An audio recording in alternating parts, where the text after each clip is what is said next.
Come in. Hello. Hi, Bashar. How are you this morning? How are you? How are you going? How did you start your day this morning? How did I start with 6 coffees? That's the honest truth. 6. We're just going to take you through here. Sweet. This is our newest concept. This is called the Baking Factory. These are all our handcrafted desserts that we make on site. Everything is made fresh every single day.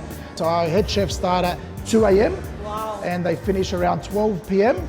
They handcraft all these beautiful desserts and they distribute them to restaurants, cafes, and in houses as well. To be honest with you, COVID was a massive setback for some. For us, it was sort of like an opportunity. I know it sounds a bit silly, but probably COVID was the best thing that happened to us this year. As a business level, it allowed us to sort of go back to basics and grow our business from the roots all the way up. So, man of culinary, which country, come on, and be honest, Which country, sorry? has the best dishes? Italy, by far. I love Italy. I went to Italy last year, it was amazing. And probably they got the most amazing dishes there.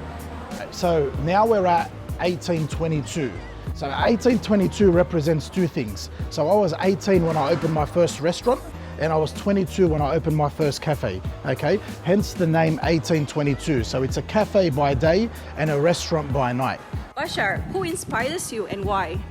My father inspires me. My father was in the restaurant industry at a very young age. He brought me through the restaurant industry. My father's very passionate about everything he does. This kitchen here is probably closest to my heart. So this kitchen here is what we use for our kids with autism and also our deaf children that come through. We do some Auslan trained classes through this kitchen here. I hear your spirit of passion in supporting youths. Do you remember what do you want to be growing up? I, believe it or not, dropped out of school when I was 13 years old.